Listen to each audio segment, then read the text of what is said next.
Bonjour et bienvenue dans le Point Résistance écologique, le podcast qui raconte l'écologie, la vraie, simplement. Je m'appelle Brice Schwartz et chaque semaine je reçois un ou une invitée pour parler écologie, climat et environnement.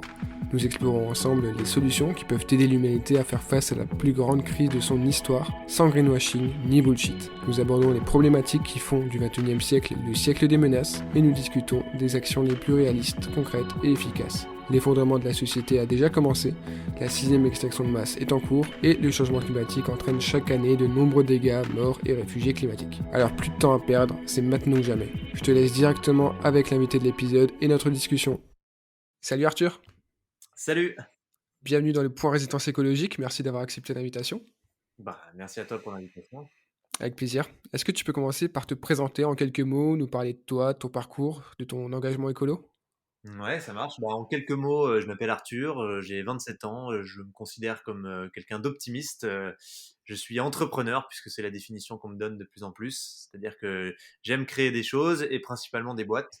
Je fais ça depuis 9 ans maintenant. J'ai créé mes premières boîtes dans le digital, dans les communautés en ligne. Donc je crée des communautés sur les réseaux sociaux, je les digitalisais avec des applis smartphones, des sites internet pour les transformer en médias. C'était une longue aventure très sympathique qui m'a fait découvrir plein de choses, l'influence marketing, la publicité, etc. J'ai revendu cette boîte à un groupe de dating. J'ai monté ensuite une autre boîte que j'ai vendue aussi. J'ai géré l'Europe pour un réseau social américain qui s'appelle Thriller, qui a une centaine de millions d'utilisateurs. C'était assez intéressant. Et je me suis dit que j'en avais marre de faire des trucs qui n'avaient pas vraiment de sens au regard du plus grand challenge de l'histoire de l'humanité auquel nous sommes aujourd'hui un petit peu tous confrontés quand même, et que j'avais envie de changer. Donc j'ai cofondé récemment avec mes 5 cofondateurs Time for the Planet, qui est un plan d'urgence pour lutter à très grande échelle contre le dérèglement climatique. Mais je pense qu'on va en parler un petit peu. Exactement, très belle transition puisqu'on va en parler. L'ambition elle est grande avec Time for the Planet. Est-ce que tu peux nous présenter ce projet? Ouais, sans problème. Écoute, Time for the Planet, c'est effectivement l'ambition de lever 1 milliard d'euros pour créer 100 entreprises. Ce qu'il y a derrière ça, c'est la vision que l'entreprise peut être la solution plutôt que le problème si on la reparamètre et si on la met au service de l'urgence climatique. Donc nous, ce qu'on a envie de faire, c'est de réinventer un petit peu l'entreprise sans tout changer parce qu'on n'a pas beaucoup de temps, comme tu le sais, et il faut agir quand même relativement très très vite. Mais on est convaincu d'une chose, c'est qu'il y a plein de choses extrêmement puissantes qui nous entourent, le marketing, l'argent, etc. Et que si on utilise ces outils de la bonne manière et qu'on les repense un petit peu aujourd'hui, on peut avoir un impact qui est mondial et on peut aller très très vite puisque par définition l'entreprise transforme les modes de vie des gens. Donc Time for the Planet, c'est quoi? C'est une entreprise qui crée des entreprises et toutes ces entreprises, elles sont pensées et paramétrées de A à Z pour lutter contre le dérèglement climatique. Notre quotidien, c'est d'aller détecter des innovations à impact contre les gaz à effet de serre, c'est la verticale qu'on a choisie, et de recruter des entrepreneurs chevronnés pour leur trouver des modèles économiques, parce qu'on pense qu'il faut marier écologie et économie pour avoir beaucoup d'impact, les transformer en entreprise, et Time for the Planet vient chapeauter l'ensemble et injecter de l'argent massivement pour accélérer et maximiser le déploiement. Quand je dis qu'on a un petit peu repensé la façon dont on montait des boîtes, le cœur du réacteur de Time, c'est la communauté, le communautaire. Ça s'exprime de plusieurs manières. La première, c'est qu'on est un mouvement citoyen. Donc aujourd'hui, c'est des milliers de citoyens qui viennent financer euh, Time for the Planet. Donc l'argent qu'on injecte vient de milliers de citoyens, mais aussi d'entreprises, d'associations, etc. On a décidé de partager toutes les innovations qu'on détecte et leur modèle économique en open source et à très grande échelle pour que tout le monde puisse copier-coller les boîtes de Time pour qu'on crée des marchés et pas juste des entreprises. L'idée, c'est qu'on soit résilient parce que on sait qu'on peut se planter, qu'on peut se viander, même si on a plein d'argent et il y a 1 million de raisons de rater. Mais là, on est dans une phase critique et on parle d'innovations qui sont cruciales, donc c'est un peu difficile de se dire que on peut priver l'humanité de ces innovations juste parce que nous, on a raté dans notre coin notre boîte. Donc on voulait éviter ça. Et la dernière des choses importantes, c'est qu'on est totalement non lucratif parce qu'on a décidé que l'argent, c'était vraiment la manière dont on pouvait décider justement de notre futur. Et chaque fois qu'on utilise de l'argent, on vote pour le monde de demain. Nous, ce qu'on trouve fantastique dans les boîtes, c'est que c'est des machines à créer une plus-value financière et que cette plus-value financière, c'est le pouvoir donc de créer le monde qu'on veut créer demain, enfin le monde dans lequel on veut vivre. Donc on s'est dit qu'on allait utiliser tout cet argent-là et qu'on allait systématiquement réinvestir tous les profits générés par nos entreprises pour recréer de nouvelles entreprises. Voilà un peu dans les grandes lignes ce qu'est Time for the Planet. OK, très clair. Et du coup, est-ce que vous allez attendre le milliard pour passer à l'action et commencer à créer les entreprises? Ouais, même 1,5 milliard, je pense. Ouais, Non, non. plus il y en a, mieux c'est. Non, non, non. Alors, bien entendu, on a déjà commencé et on est déjà dans le concret puisque on a déjà 350 dossiers d'innovation qui nous sont parvenus en quelques mois. On a sélectionné un top 10 des innovations qu'on est en ce moment en train de diffuser. Donc, encore une fois, la communauté a parlé puisque on a formé plus de 2000 évaluateurs qui sont des gens parmi les associés qui viennent vérifier que les innovations respectent un certain nombre de critères et le périmètre de time. Et donc ce top 10 qui a été sélectionné par les évaluateurs va passer en comité scientifique le 25 mars, donc là c'est demain. Le comité scientifique, c'est pour le coup 14 sommités du monde scientifique dans des secteurs assez complémentaires qui viennent donner leur avis et chercher la petite bête vraiment pour s'assurer que les innovations vont pouvoir pas tout bousiller, notamment la biodiversité, l'eau, mais aussi qu'elles peuvent vraiment avoir un impact à l'échelle mondiale, justement, et qu'elles soient duplicables, etc. Et pas bullshit, hein, qu'elles respectent notamment, par exemple, les lois de la thermodynamique, ça pourrait être pas mal. Donc, une fois que le comité scientifique sera passé, là, on a une petite phase de test de certains entrepreneurs sur 2 ou 3 mois.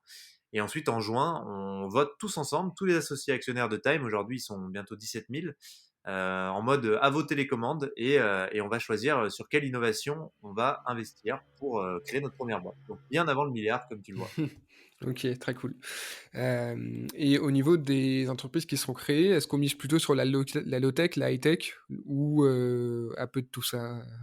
Alors nous, on n'est pas trop des fadas de la high-tech, les jetpacks photovoltaïques, tout ça, c'est pas trop notre délire, tu vois. On est plus dans redonnons du sens à l'innovation et innovons pour aller vers un monde plus sobre et un Mmh. monde plus efficace en termes d'énergie, parce que c'est quand même un peu beaucoup le sujet aussi.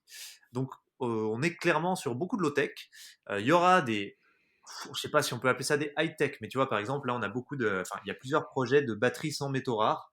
Parce qu'en fait, les batteries, c'est la seule manière de stocker les énergies intermittentes et donc les énergies renouvelables pour qu'on puisse les utiliser correctement et donc qu'on puisse substituer aux énergies fossiles. Le problème des batteries, c'est que déjà, si on utilise les métaux actuels qui sont des métaux critiques, donc outre le fait qu'il faille bousiller absolument tout en injectant des acides dans des roches pour aller chercher ces métaux, ils sont plus en quantité suffisante pour qu'on puisse stocker toute l'énergie dont on a vraiment besoin. Donc, en fait, on ne peut pas faire la transition énergétique si on compte sur les méthodes de stockage actuelles. Il y a aussi le fait que bah, il nous faut justement inventer des batteries ou des moyens de stockage qui nous permettront d'avoir des volumes suffisants. Et typiquement, il y a plein de batteries aujourd'hui sans métaux rares qui sont vraiment des sujets, on peut les considérer comme high-tech, qui font partie du champ de Time for the Planet, mais il y a une grosse partie de low-tech et aussi de no-tech, puisque Mmh. parfois c'est des innovations de process, et nous ça nous va très bien, parce que tout ce qu'on veut c'est que ça ait de l'impact, et dans nos critères il y a aussi la partie l'innovation pour aller vers un monde plus sobre. Donc l'innovation c'est pas que le toujours plus. C'est vrai que c'est un peu une définition qu'on peut avoir, mais il va falloir la changer un petit peu.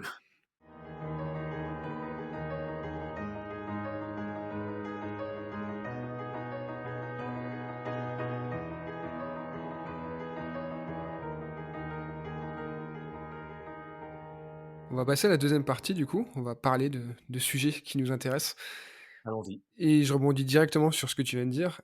On associe toujours, j'ai l'impression, 99 du temps, l'innovation à la technologie et la technologie à la aux nouvelles technologies en fait, à internet, à l'électronique et cetera. Sauf que justement, c'est pas toujours le cas. Là, tu viens de parler de ouais, on a parlé de low tech et de même de no tech. Mhm. Comment est-ce qu'on fait pour redonner un peu de place à l'innovation qui peut être une innovation, technique et pas technologique, une innovation de procédé, une innovation qui inclut pas forcément, voilà, quelque chose avec un écran quoi et de l'électricité pour le faire fonctionner? Bah, comment est-ce qu'on fait? On se retrouve dans une situation mondiale d'urgence, jamais vue. Donc déjà, ça, c'est un point qui est quand même motivant. Tu vois? Je pense que ça peut Ça mettre aide. l'énergie en marche. Hem et ensuite, je pense qu'on prend du recul sur ce qu'est de l'innovation gadget, sur quels sont les réels besoins qu'on a aujourd'hui et quels sont les réels challenges auxquels il faut faire face avec un stock de ressources qui est fini, hein, maintenant on le sait et il faut vraiment l'accepter. Euh, et donc on apprend à gérer en bon père de famille nos ressources pour les utiliser de la manière qui nous semble la plus stratégique. Et je pense que c'est un peu le tournant aussi dans lequel on est en ce moment. On sait qu'on a une certaine quantité de matière, une certaine quantité de ressources, et qu'il va falloir relever des challenges qui sont monstrueux. Donc peut-être que faire la 19G, ça sera moins prioritaire que justement d'essayer de trouver des solutions de stockage, etc. Après, attention, parce que la 19G sera peut-être le meilleur moyen de communiquer à très très grande échelle tous ensemble pour justement être en mesure de trouver des solutions très vite et de les déployer très vite. Je ne sais pas. En tout cas, ce qu'il y a de sûr, c'est qu'aujourd'hui, il faut redonner du sens au progrès. Et, euh, et plus que jamais, le sens, c'est de garder une planète habitable. Donc je pense que il faut tourner toutes les énergies possibles en direction de la préservation de la civilisation humaine et en direction de la préservation de toutes les espèces qui la sous-tendent. Donc je pense que l'innovation doit être tout le temps réfléchie dans ce prisme-là, et il ne faut pas du tout s'imaginer que tous les gadgets qu'on a pu connaître par le passé seront encore des commodités. Moi, je ne suis pas hyper partisan des sites comme Wish, euh, où on nous vend des trucs, je ne sais pas trop pourquoi il faut faire travailler des gens sur ces sujets-là, quoi, parce que je vois pas trop à quoi ça nous emmène, quoi. Ah, moi, je trouve ça très écologique, très éthique, hein, Alibaba, Wish, je vois C'est vrai que Wish, vraiment pas le problème. c'est un leader de l'écologie, Wish. Je vois vraiment pas le problème. Après, on a Hem, tapé sur des gens, tu vois, oui, potentiellement, ils sont nés aussi dans une période qui était différente, ouais, avec une vision différente. C'est des entrepreneurs incroyables, et si demain ils utilisent tout ce qu'ils savent faire pour justement nous aider à résoudre le problème de la transition écologique, je pense qu'on va accélérer, quoi. c'est clair, c'est souvent une question de moyens, on va y revenir plus tard. Avant ça, j'ai une question assez vaste, je pense avoir à peu près une idée de ta réponse, mais ça m'intéresse que tu développes. Tu sais qu'on oppose souvent capitalisme et écologie. On a une certaine frange du courant militant, activiste, écologiste qui, est convaincu et argumente beaucoup là-dessus que, le capitalisme, en tout cas dans sa forme actuelle, est incompatible avec, la plein de choses. Déjà, l'arrêt des émissions de gaz à effet de serre ou en tout cas la limitation, la préservation de la biodiversité et cetera. Quel est ton avis là-dessus? Comment est-ce que tu vois la possible, collaboration, capitalisme et écologie? Et est-ce que tu comprends aussi le raisonnement qui peut pousser au conflit entre les 2? Alors, je comprends tout à fait le raisonnement des gens qui pensent comme ça. C'est complètement louable. C'est pas mon raisonnement. Je pense que, en fait, aujourd'hui, des boîtes, c'est des humains et des ressources qu'on met dans une boîte noire, un peu comme les fonctions en maths. Il en sort des produits et des services et une marge financière, du capital. Donc ça, c'est un peu notre modèle capitaliste, de créer du capital et donc de créer de la valeur pécuniaire. Mais le problème, c'est pas ça. C'est pas de créer, d'avoir une machine à créer de la valeur. C'est la façon dont on dépense cette valeur, le problème. Et là, il y a plein de sujets. Il y a l'avarice humaine qui doit pas être attachée au capitalisme parce que c'est pas la même chose. Et je pense qu'il y a souvent un amalgame et une confusion avec ça. Euh, et il y a aussi utiliser ça comme un pouvoir pour changer le monde. Et comme on le disait, enfin en tout cas pour moi, l'argent c'est l'outil de la collaboration humaine à très grande échelle, donc c'est absolument nécessaire pour réussir le challenge en face duquel on est.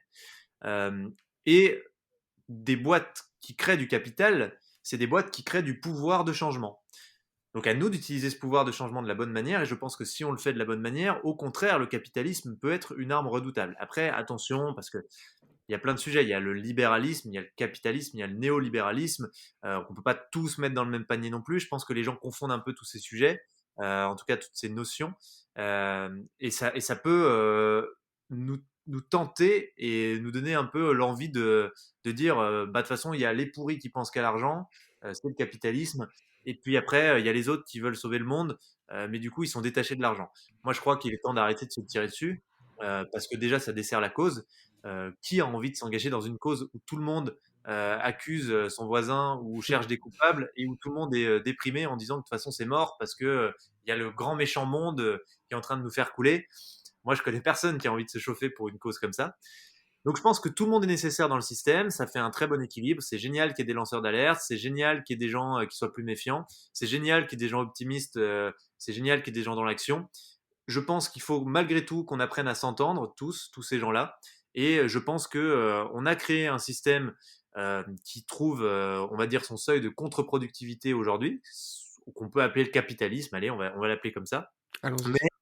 mais que c'est un système qui a été extrêmement bénéfique pour plein de choses. Mmh. Il a fait rallonger l'espérance de vie. Alors certains vous diront, il a sorti des gens de la pauvreté. Moi, je déteste cette définition, la pauvreté. Tu vois, on va dire à des gens en Afrique, vous êtes pauvres, alors que les mecs qui construisent leur maison d'eux-mêmes, ils savent faire plein de choses. Et en fait, c'est peut-être eux le futur de la civilisation humaine, parce que nous, on est arrivé au bout du tunnel et il y a un mur. Donc du coup, bon, en passant là-dessus, je pense quand même que c'est quelque chose qui nous a apporté plein de choses. On a avancé. Maintenant, on est arrivé à un seuil de contre-productivité sur plein d'aspects. Je suis d'accord. Bah, il faut changer les règles, il faut adapter un petit peu, il faut passer au système d'après. Mais il faut pas tout jeter et dire le capitalisme c'est le grand méchant et tant qu'il sera là, on est mort, quoi. En tout cas, c'est ma vision. Ouais, OK, c'est vrai. C'est vrai que c'est important de pas tomber dans le manichéisme. J'ai l'impression d'en parler à chaque épisode. C'est que c'est tellement facile, en fait, de tomber dans le pour ou contre le capitalisme. Ouais, ça va être un peu plus compliqué que ça. Ouais, c'est un système complexe et puis surtout c'est un problème qui est systémique. Donc du coup, on résoudra rien hein, en disant ça. Et puis surtout, qu'est-ce qu'on fait si on enlève le capitalisme? Ouais, C'est ça va pas se faire du jour au lendemain, la transition vers un nouveau système, voilà. Heu, moi, je suis hyper partant pour que des mecs nous proposent d'autres choses et je serai le premier à essayer ces nouvelles choses. En revanche, aujourd'hui, on a quelques années pour changer le monde, en gros, et puis pour prendre une trajectoire radicalement différente de celle qu'on a aujourd'hui. Et je pense pas qu'on ait le temps de tout réinventer, quoi. Je pense qu'il faut utiliser ce qu'on a déjà mis des milliers d'années à concevoir pour essayer de l'adapter et de Mmh. le repenser un petit peu différemment. OK, ouais, je comprends bien. Et tu parlais tout à l'heure du pouvoir de l'argent. Est-ce que l'argent, donc pour toi, c'est un outil pour changer le monde, si je comprends bien? Complètement. Et est-ce que donner de l'argent, ça suffit? Ou, tu vois, par exemple, si, on prend toutes les personnes qui peuvent donner ne serait-ce que quelques euros par mois, donc on va dire à partir de la classe, moyenne jusqu'aux plus riches, est-ce que ça suffit si chacun donne, une certaine somme, ou est-ce qu'il y a quand même d'autres actions qui sont nécessaires? Ça suffit pour résoudre le problème écologique, hein, je suppose qu'on parle de ça. Enfin, Ouais, ouais, avec l'urgence climatique, les problèmes, encore une fois, comme c'est un problème systémique, rien ne suffit dans le sens où, bah, cet argent, il faut l'utiliser, il faut en faire quelque chose. Mais en fait, l'intérêt de l'argent, c'est que ça nous permet à nous, humains, de nous mettre en action. Parce qu'en fait, l'argent, ça fait des salaires et ça fait de la force de travail. Et c'est cette force de travail qui produit de la valeur et qui change le monde. mmh, C'est pour ça qu'il faut faire des boîtes rentables parce que, il faut payer les gens décemment pour qu'ils soient dans des conditions où ils soient heureux et ils soient en mesure de donner de leur temps et de leur créativité pour construire des projets de société, des projets communs. Donc l'argent, c'est très bien pour financer ça, mais évidemment, il faut le flécher de la bonne manière et ça suffit pas juste que tout le monde donne. Il faut aussi que tout le monde trouve sa place dans un modèle de société qui nous permet d'aller vers un projet de société, mmh qu'on co-construise ensemble ce projet de société grâce à l'argent qu'on donne. mmh. Ouais, ouais, si tout le monde fait des dons mais que personne se met en action, c'est clair que ça suffit pas. Ouais. Ouais, ouais, parce que j'ai déjà eu cette sensation, tu vois, au cours des précédentes années, tu vois? Bon, je suis associé Time for the Planet, ça y est, je dévoile mes conflits d'intérêts, n'est-ce pas? J'ai aussi, tu vois, je finance parfois des petits projets sur KissKissBankBank, tu vois, du petit crowdlending, du petit crowdfunding comme ça, des Ouais. projets à impact, c'est cool. Mmh. D'autres choses, tu vois, parfois je soutiens des actions Extinction Rebellion, enfin, tu vois, des petits dons comme ça. Et quand tu fais ça, moi, quand je fais ça, j'ai l'impression d'être utile, tu vois? Je me sens activiste, militant. Et évidemment, ça l'est techniquement. Mais je pense qu'il faut pas, comme tu disais aussi, pas, se dire que ça suffit et que pas parce que j'ai donné, 50 balles par-ci, 100 balles par-là, ça y est, après je peux continuer ma vie comme si de rien n'était, parce que d'autres personnes vont utiliser cet argent pour un peu sauver le monde à ma place, quoi. C'est pas si simple que ça. En Mais, fait, c'est déjà ça. c'est ça a quand même cet avantage-là et je rejoins ce que tu dis, mais quand tu peux pas ou que tu as peu de temps, mais il faut pas chercher des excuses, on peut tous faire des choses, mais j'entends au minimum, le fait de donner de l'argent, c'est déjà quelque chose de mesurable, de palpable, de concret et qui a de l'impact. Donc déjà, c'est une première action, tu vois. Enfin, très clairement, c'est une première step qui est nécessaire. Mmh. Et si toi, tu peux pas mettre 1 heure sur un truc, si tu donnes 20 euros, bah, tu as payé 1 heure de travail de quelqu'un d'autre pour un projet. Donc bien sûr que c'est utile. Et c'est un très bon début. Après, chacun trouve sa façon à lui ou à elle de s'impliquer. Et si pour certains, le meilleur moyen d'être efficace et d'avoir un impact rapide, c'est de donner de l'argent, ben, c'est très bien. Donc Mmh. pourquoi pas. OK, ça marche. Comment est-ce qu'on convainc les gens pour, les inciter à investir, à donner à faire des dons, sans contrepartie financière? Surtout pour l'investissement, en l'occurrence, parce qu'on sait qu'un don, bah, est un don, on sait que tu auras rien en retour, sauf peut-être une petite déduction fiscale, voilà, ça en intéresse certains.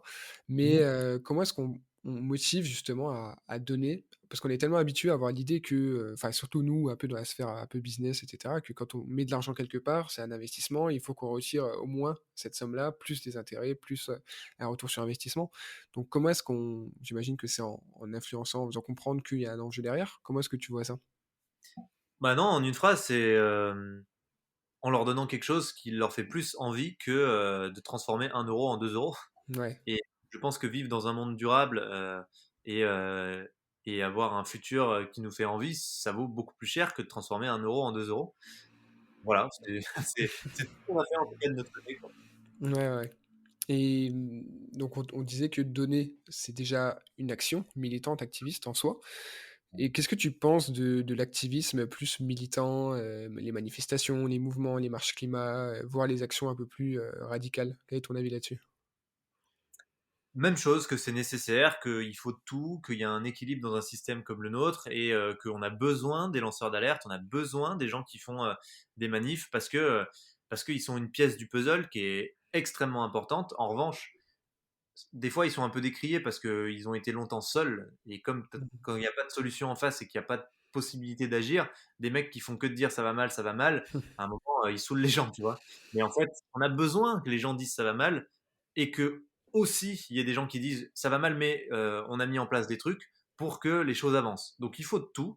Et moi, je crois qu'encore une fois, c'est très important qu'on arrête de se taper dessus parce que tu vois, moi j'ai été un peu déçu par certains activistes qui sont connus et qui sont super et avec qui j'ai pu échanger et qui viennent en disant oui mais vous êtes des mecs qui sortez d'HEC et de toute façon vous allez jamais enfin voilà vous êtes dans un rêve pour qu'on avance il faut brûler des trucs dans la rue quoi. Ben moi je trouve ça dommage qu'on se mette sur la gueule nous, enfin moi je veux pas qu'on se mette sur la gueule et on se mettra pas sur la gueule.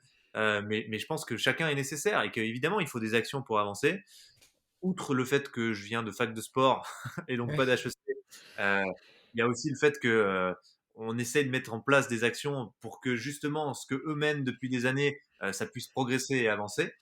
Et on a besoin d'eux aussi parce que c'est eux qui nous permettent de faire prendre conscience aux gens qu'il est temps de justement aller sur des solutions et de faire avancer des actions concrètes, quoi.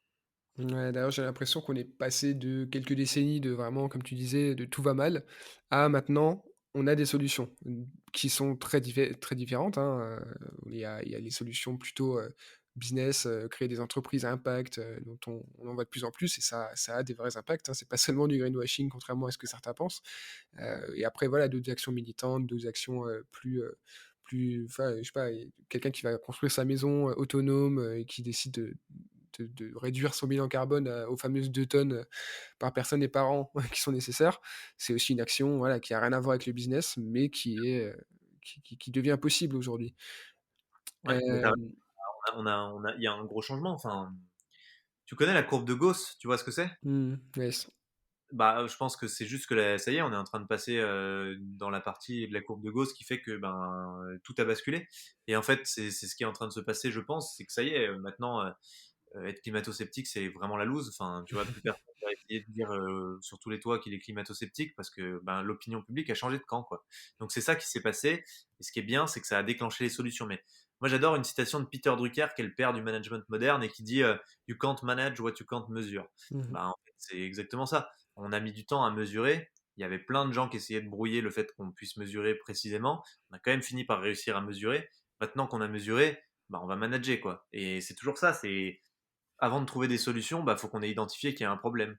Donc là, on a bien identifié le problème. Maintenant, on va trouver des solutions et on sent qu'il y a une énorme vague de solutions. Et c'est pour ça que moi, je suis très optimiste et que j'ai quand même vachement foi en l'humanité, quoi, sur ces sujets-là. OK, ouais, c'est vrai que ça se fait par étapes. Bah Chaque ouais. chose a son temps. Et sur le site de Time for the Planet, il y a une citation qui m'a marqué. C'est que le temps n'est plus à la concurrence, mais à la coopération. Alors je partage complètement cette opinion évidemment. Pourtant, quand on regarde dans le milieu économique, sur le fameux marché, que ce soit au niveau national, international, la concurrence, elle n'a jamais été aussi forte, que ce soit entre entreprises ou entre États. Comment est-ce que qu'est-ce qu'on peut mettre en avant, en tout cas, pour inciter à la coopération, justement, plutôt qu'à la concurrence, à la collaboration, plutôt qu'au conflit? Est-ce que c'est toujours une question de mettre en avant les enjeux qui sont derrière et du coup une question de sensibilisation? En fait, si tu veux, dans un monde où tu essayes d'atteindre le maximum de profit pour t'accaparer le maximum de profit, évidemment, il faut que tu aies le plus de parts de marché et donc que tu sois le plus gros, le plus vite, machin. Donc là, la concurrence fait sens parce que ben, avec cet objectif-là, c'est logique, c'est cohérent. Mais dans un monde où on est tous dans le même bateau et on est tous face à un même problème qui est il y a trop de gaz à effet de serre, il faut les réduire absolument parce que sinon on va se retrouver face à un emballement du climat totalement inarrêtable et incontrôlable.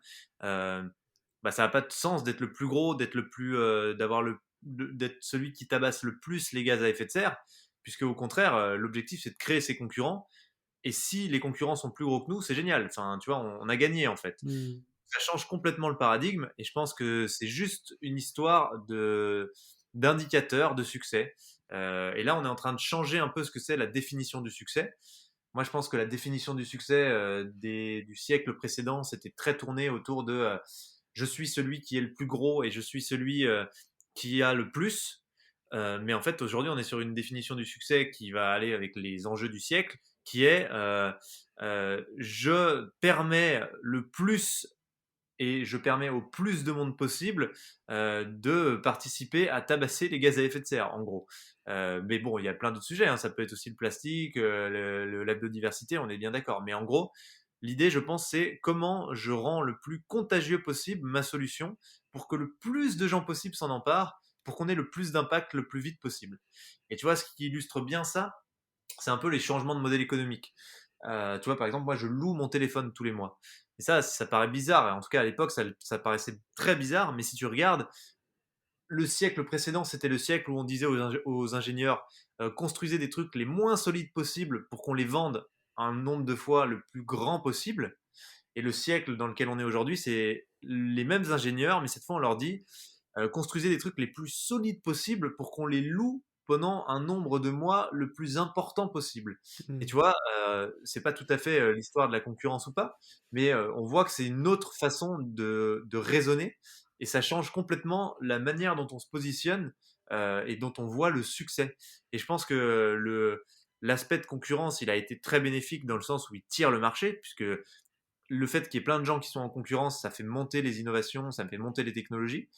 Mais je pense que c'est impossible, c'est pas compétitif par rapport au partage et à l'open source, qui lui va mettre en commun et donc forcément faire aller encore plus vite les choses, puisque dans l'open source, les possédants d'une licence sont obligés de repartager leurs propres améliorations avec tous les autres. Hmm. Donc chaque fois qu'il y a une amélioration, tac, tous les autres se mettent à niveau tout de suite et on va beaucoup beaucoup plus vite. Donc je pense que c'est juste que c'est une philosophie de conquête beaucoup plus performante que la concurrence traditionnelle quand tu changes un peu l'objectif.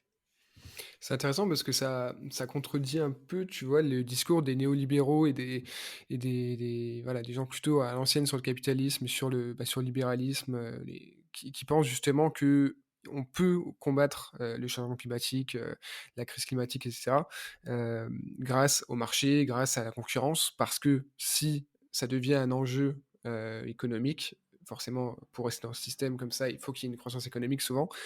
Ça va pousser justement à l'innovation toujours plus efficace. C'est que si cette concurrence se pose non plus seulement sur, une croissance purement économique, mais sur, les impacts et que tu vois, par exemple, hem, s j'entendais ça encore il y a pas très longtemps, si aujourd'hui, et c'est ce qui se passe, hein, on pousse à la concurrence pour aller récolter le plastique dans les océans, bah, ça va aller de plus en plus vite parce que, si ensuite on sait quoi, si tu vois les industriels qui font ça, trouver un moyen de recycler ou de revendre ce plastique, tu vois? Ça il y a un enjeu économique derrière l'enjeu climatique. C'est une vision qui est certainement biaisée, mais qui a le mérite d'exister et qui est souvent répandue, hein. Que si tu regardes Ah BFM ouais. Business ou les médias comme ça, ils vont te promouvoir cette idée-là de la croissance verte où on peut faire du profit grâce, au changement climatique.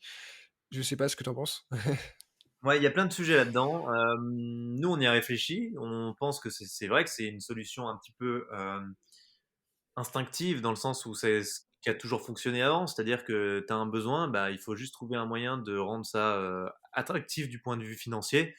Et plein de gens vont se mettre dessus par capillarité et on va résoudre le problème. Nous, notre réflexion là-dessus, je dis pas que c'est la meilleure et que c'est la plus belle, mais en tout cas c'est la nôtre, c'est qu'en fait c'est pas suffisant. et c'est pas le plus efficace parce qu'on a vu un problème, notamment en créant des boîtes, c'est que tu as quand même des chances d'échouer. Même avec plein de pognon, même avec toute la R&D du monde que tu mets chez toi, tu peux te péter la gueule pour plein de raisons. Tu peux t'engueuler avec tes associés, tu peux bloquer la technologie pour des histoires de propriété justement. Enfin, et donc le monde ne bénéficiera pas de cette innovation, ne bénéficiera pas de cette technologie, malgré toutes ces histoires qui sont vraies dans certains cas. Et nous, on pense qu'en fait, il faut qu'on gagne à tous les coups. On n'a pas le choix. Donc, on n'a pas le droit de se dire, je vais potentiellement échouer dans mon coin, et tant pis, j'aurais pas réussi à déployer un truc qui fonctionnera, et donc qui, vu qu'il fonctionne, va inspirer plein d'autres gens qui vont se mettre dessus, et on va créer un marché concurrentiel. Mm. Nous, on se dit que non, on peut pas prendre le risque d'échouer. Donc, il faut qu'on partage. Comme ça, si nous on échoue, d'autres vont réussir. Et chaque fois qu'un mec réussit mieux que les autres, tous les autres en bénéficient, et on tire le marché encore plus vite. Donc, c'est ça la vision qu'on a. On va voir si c'est la meilleure ou pas, mais c'est l'avenir qui nous le dira. En tout cas, je pense qu'il faut essayer plein de choses. Peut-être que ce que tu dis, qu'on peut appeler le modèle un peu traditionnel, fera ses preuves aussi. Moi, je serais très preneur si c'était vrai et si ça fonctionne.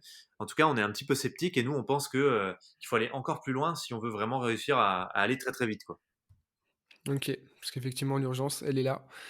Ouais, elle est J'ai là, une ouais. dernière question par rapport à Time for the Planet. Vous créez beaucoup de contenu, c'est d'ailleurs ça qui vous permet bah, d'attirer vos associés, d'attirer les médias aussi.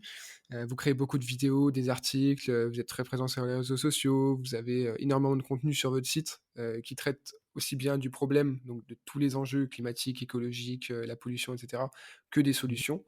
Euh, et j'aime beaucoup la passion d'ailleurs que vous y mettez. J'ai pas mal apprécié la vidéo Quel est le sens que vous avez sorti il y a pas très longtemps. C'est simple, efficace. C'est quelque chose qu'on a déjà vu, hein. Je mettrai le lien dans la description. Mais qui marche bien quand c'est bien fait comme ça. Donc c'est cool. Pourquoi tous ces efforts? Est-ce que vous saviez que ça allait marcher comme ça, ce contenu, ou c'était un canal d'acquisition parmi d'autres? Non, bah en fait, moi, je viens de ce monde-là, donc je sais la puissance des réseaux sociaux et je sais à quel point il faut les utiliser. Donc aujourd'hui, c'est moi qui drive cette stratégie un peu digitale et j'ai vraiment la vision du contenu parce que c'est ce qui touche les gens, c'est ce qui fait passer un message avant tout. Et le contenu bien fait, et je pense qu'il n'y a rien de mieux pour pouvoir convaincre et faire connaître quelque chose. Donc nous, on a cette vision d'essayer de faire de l'essai-erreur à haute fréquence sur le contenu pour identifier des contenus qui fonctionnent bien et capitaliser dessus pour essayer de faire grandir notre communauté. Donc ceci est mon quotidien, ceci est ma vie. Voilà. Ok.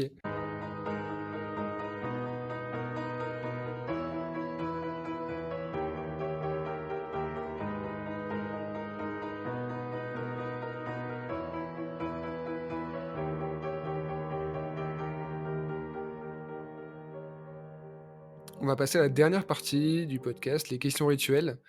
Allez. Réponse courte et concise à 5 questions qui sont posées à tous les invités, à toutes les invités du podcast. Je t'interromps pas et je commande pas forcément ta réponse. Courte et concise, ok, ça roule. Yes. C'est quoi pour toi la résistance écologique? C'est l'idée de construire un monde qui puisse durer et une civilisation qui puisse tenir pendant des milliers d'années, chose que nous ne faisons plus aujourd'hui, que nous n'avons pas, en tout cas encore hacké, craqué. Quel déclic t'a poussé à t'engager? J'ai refusé une énorme proposition financière pour Thriller, justement, la boîte avec laquelle j'étais en charge de l'Europe, parce que je trouvais plus de sens dans mon quotidien et en fait, de manière latente, j'avais développé un besoin d'agir à grande échelle. Et en leur disant non merci à cette proposition de manière instantanée, j'ai compris qu'il fallait changer, que c'était le moment. Comment est-ce que tu t'informes sur les sujets liés à l'écologie et au climat? Bah, alors, à l'époque, on va dire, avant de commencer Time, je lisais le GIEC, j'adore regarder les Jean Covici et tous les lanceurs d'alerte. Maintenant, j'ai des milliers d'associés qui m'écrivent et qui m'envoient tout ce qui se passe, donc c'est génial, j'ai plus besoin de m'informer vraiment.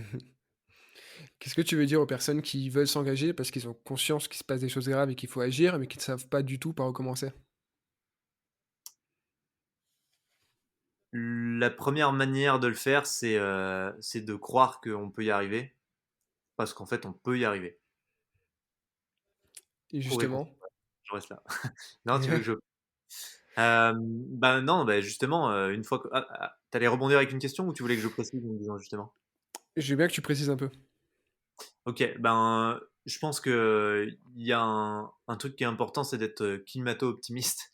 Euh, Si on y croit, on va mettre en place des choses et il va se passer plein de trucs. Moi, je crois que l'arme la plus puissante dont on bénéficie aujourd'hui, c'est celle qui nous a un peu mis là-dedans. C'est le génie humain, entre guillemets. Euh, et, euh, et je pense qu'on est capable de choses vraiment fantastiques, mais on a besoin juste d'espoir. Et c'est le moteur de toutes nos actions. Donc la première des choses, avant même de commencer des actions, c'est de se dire, en fait, on peut y arriver, quoi. De commencer par se dire, ouais, on va réussir, en fait. On va inventer un nouveau monde tous ensemble. Et en fait, c'est hyper excitant. Et il faut apéroiser le changement climatique. Il faut en faire un truc cool, désirable. Arrêter de faire un truc où on se tabasse la gueule et on est tous dépressifs. C'est pas un truc qui va nous faire avancer. Très belle transition. La dernière question, c'est comment est-ce que tu envisages notre avenir à tous, à moyen terme? Ben, moi, je l'envisage bien. Je pense que ça va s'accélérer de plus en plus sur la transition et qu'on va trouver plein d'idées incroyables, que ça va révéler aussi des bons côtés de l'humanité, parce que c'est toujours quand on a le nez dans le mur qu'on se dit que peut-être qu'il serait temps de faire des choses un peu plus intelligentes et positives. Donc, je crois en nous. Ok, bon, très bien, merci beaucoup Arthur. Où est-ce qu'on envoie les auditeurs et les auditrices qui veulent te retrouver, éventuellement discuter avec toi ou juste suivre ce que tu fais, ce que tu fais avec Time? Eh ben, time-du-6planète.com pour découvrir tout ça. Ça serait super cool si vous nous rejoigniez, mais faites-vous déjà votre propre avis, prenez le temps, il y a plein de documentation, donc vous pouvez prendre le temps de lire, comme ça vous comprendrez en détail le projet. Et puis après, bah, si vous voulez sur LinkedIn me suivre, Arthur Aubeuf, faites-vous plaisir. Je réponds à tout le monde, mais je mets un peu de temps parfois. Il paraît. Mais effectivement, il y a déjà pas mal d'infos sur le site de Time. Ça reprend beaucoup d'éléments, avec beaucoup de sources, etc. Donc je pense que c'est une bonne recommandation. Merci beaucoup pour tout ça. C'était hyper enrichissant. Bah, c'est sympa, Brice, et puis au plaisir de te croiser. Ça marche. Ciao Arthur. Ciao, ciao, salut. Merci d'avoir écouté cet épisode jusqu'au bout. Si tu es encore là, c'est que ce sujet t'a touché et que tu aimerais sans doute en savoir plus. Rendez-vous dans les notes de l'épisode pour en savoir plus sur mon invité et voir quelques ressources. Pour soutenir le point résistance écologique, le plus efficace est de me laisser une note et un avis sur ta plateforme de podcast préférée et d'en parler autour de toi. Alors merci d'avance et à très vite pour un prochain épisode.